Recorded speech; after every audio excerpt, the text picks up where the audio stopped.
Professor Arshad, RD girls college Bharatpur. आज हम पढ़ेंगे फिशर का मुद्रा परिमाण सिद्धांत। अमेरिका के प्रसिद्ध अर्थशास्त्री इरविंग फिशर को मुद्रा परिमाण सिद्धांत का एक वैज्ञानिक और व्यवहारिक रूप प्रदान कर उसे अधिक लोकप्रिय बनाने का श्रेय प्राप्त है। फिशर ने मुद्रा परिमाण सिद्धांत की व्याख्या नगद आदान प्रदान दृष्टिकोण से की है। फिशर ने अपनी पुस्तक परचेजिंग पावर ऑफ मनी 1911 में स्पष्ट करते हुए लिखा है कि मुद्रा की क्रय शक्ति खरीदी जाने वाली वस्तुओं की मात्रा के सापेक्ष में मुद्रा की मात्रा पर निर्भर करती है। यानी मुद्रा की क्रय शक्ति मुद्रा की मात्रा पर निर्भर करती है। अगर मुद्रा की मात्रा ज़्यादा होगी तो वस्तुओं और सेवाओं की परचेजिंग पावर भी ज़्यादा होगी और मुद्रा का मूल्य कम होगा। इसका मतलब यह है कि जब सर्कुलेशन में मुद्रा की मात्रा ज़्यादा होती है तो लोगों की आय ज़्यादा होती है।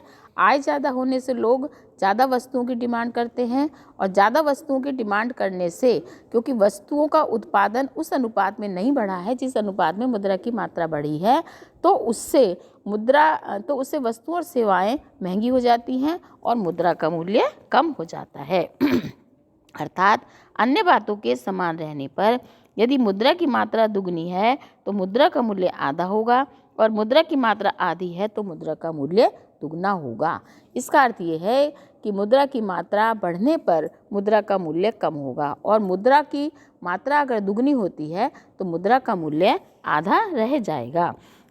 इसको नगद आदान प्रदान दृष्टिकोण भी से अपनाया गया है। इसका प्रादुर्भाव J.S. मिल और अन्य प्रतिष्ठित अर्थशास्त्रियों के समय में हुआ था।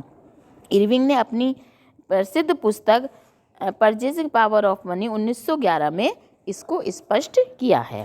प्रोफेसर फिशर ने पुरातन अर्थशास्त्रियों की इस मिथ्या और भ्रमपूर्ण मान्यता का खंडन किया कि मुद्रा का परिमाण वैधानिक मुद्रा और उसकी चलन गति पर निर्भर है। फिशर ने मुद्रा के परिमाण में साख मुद्रा और साख मुद्रा की चलन गति दोनों का ही समावेश किया है। इसके लिए उन्होंने पूर्णतः नया संशोधन समीकरण प्रस्तुत किया। जैसे उन्होंने जो समीकरण दी है वो है P बराबर mv plus m dash v dash upon t या PT बराबर mv plus m dash v dash. यहाँ m बराबर है समाज में प्रचलित विधि ग्राह्य मुद्रा की औसत मात्रा या जो वैधानिक मुद्रा है उसकी मात्रा। v बराबर प्रचलित वैधानिक मुद्रा की चलन गति, यानी कि जो हम पहले वीडियो में मुद्रा की चलन गति को समझ चुके हैं, तो v बराबर है मुद्रा की चलन गति। m डैश प्रचलन में साख मुद्रा की मात्रा, यानी दो प्रकार की मुद्रा होती हैं, वैधानिक मुद्रा और साख मुद्रा। तो m डैश जो है प्रचलन में साख मुद्रा की मात्रा, v डैश साख मुद्रा की चलन गति और t वस्तुओं और सेवाओं का कुल योग अर्थात व्यापार मात्रा और p बराबर सामान्य कीमत स्तर या वस्तुओं और सेवाओं का मूल्य स्तर। इस प्रकार फिशर ने अपने समीकरण में मुद्रा की पूर्ति के विचार को मुद्रा की मांग के विचार के समान पूर्ण बनाने का प्रयास किया है।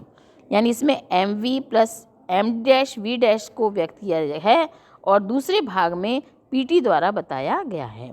यानी इसमें समीकरण में p बराबर m dash v dash upon t की कुल पूर्ति और सामान्य मूल्य स्तर के प्रत्यक्ष आनुपातिक संबंध को बताया है और सामान्य मूल्य स्तर और मुद्रा के मूल्य के विपरीत आनुपातिक संबंध को बताया है। तो फिशर के अनुसार विनिमय समीकरण के मूल्य स्तर सामान्य एक नितांत निष्क्रिय घटक है। यह पूर्ण रूप से अन्य घटकों द्वारा प्रभावित होता है, लेकिन स्वयं परिणाम यह होता है कि सामान्य मूल्य स्तर में उतनी ही आनुपातिक वृद्धि हो जाती है। मुद्रा परिमाण सिद्धांत में कोई इस तथ्य को नहीं झुठला सकता कि मुद्रा की मात्रा में परिवर्तन मूल्यों में आनुपातिक परिवर्तन में उत्पन्न करता है।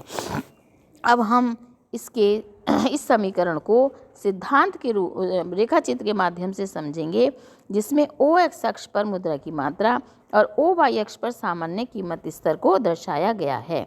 जिसमें जब मुद्रा की मात्रा OM1 थी तो सामान्य कीमत स्तर OP1 तथा जब मुद्रा की मात्रा घटकर आधी OM3 हो जाती है तो सामान्य की स्तर भी घटकर OP3 रह जाता है।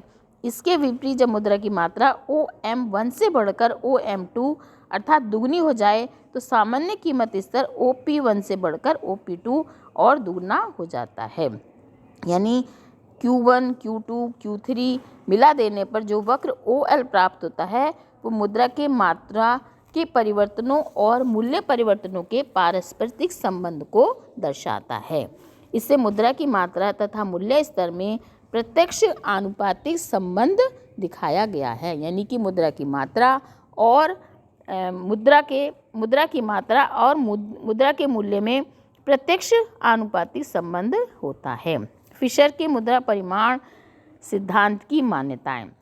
फिशर की मुद्रा परिमाण सिद्धांत की मान्यताएं इस प्रकार हैं। नंबर 1, मूल्य स्तर P एक निष्क्रिय घटक है, अन्य घटकों से निर्धारित होता है लेकिन स्वयं इसको निर्धारित नहीं करता। यानी P जो है एक निष्क्रिय घटक है। साख मुद्रा कानूनी मुद्रा के एक निश्चित अनुपात का फलन है। फिशर के शब्दों में उद्योग एवं सभ्यता की किन्हीं दी हुई परिस्थितियों में डिपॉजिट का प्रचलन मुद्रा से एक स्तर पर सामान्य अनुपात हुआ करता है।